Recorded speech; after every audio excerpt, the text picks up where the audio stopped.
Well, Jim, our final question here. Get your thoughts on this. Several people have sent this in. It's a quote from Michael Cole on the Pat McAfee show. The last 15 minutes of the event Saturday night, Pat and I didn't say a word. We did not utter a sound.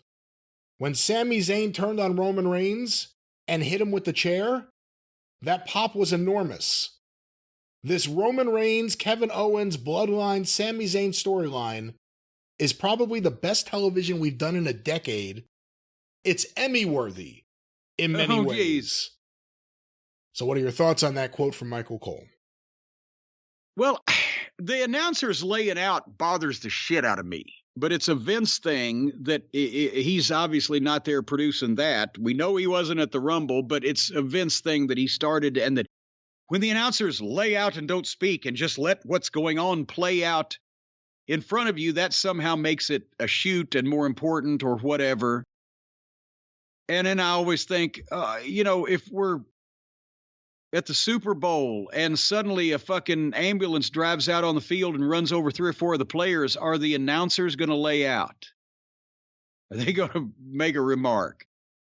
But that's why when Michael Cole said, oh, we didn't even speak a word for the last 15 minutes because they consider that somehow a positive thing for this moment. There are these moments that they have. It always drove me crazy. No, the announcers are there to talk about whatever the fuck's going on, and hopefully they would be able to talk about it and make it even more realistic with their verbiage than the pictures that you're seeing in front of them. But nevertheless, no, it's great wrestling, but it ain't.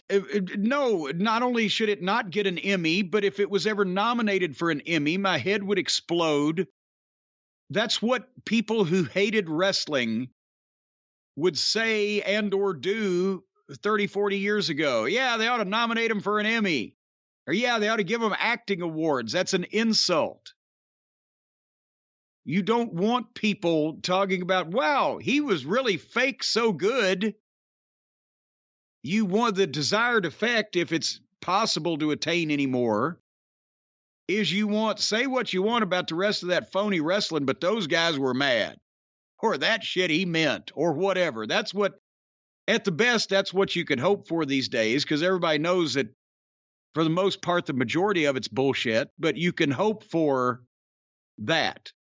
But to nominate something in wrestling for an Emmy Award would be disrespectful and just the biggest bunch of bullshit that I've ever fucking heard of. Is it the best television WWE has done in a decade?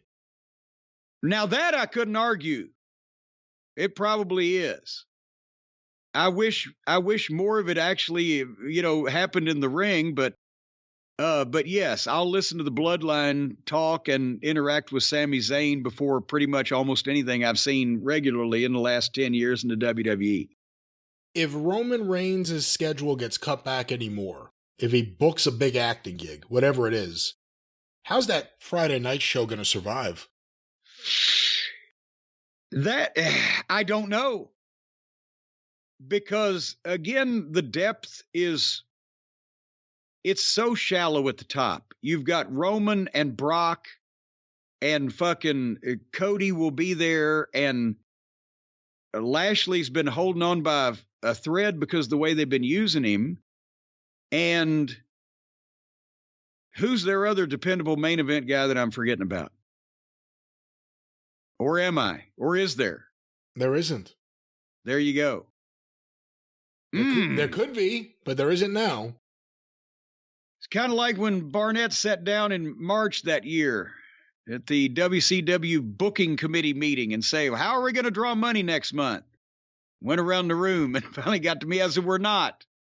We're not going to draw any money in May. We're not going to draw any money in June. But if we start right now and we do a real good job, we can draw some money in July. And they didn't like that answer. But guess what? We didn't start then. We didn't draw any money. We didn't draw any money in April or May or June, and we didn't draw any money in July. And we didn't draw any money again until 1996. 1996. It was 6 years later, as a matter of fact, is when we drew the money.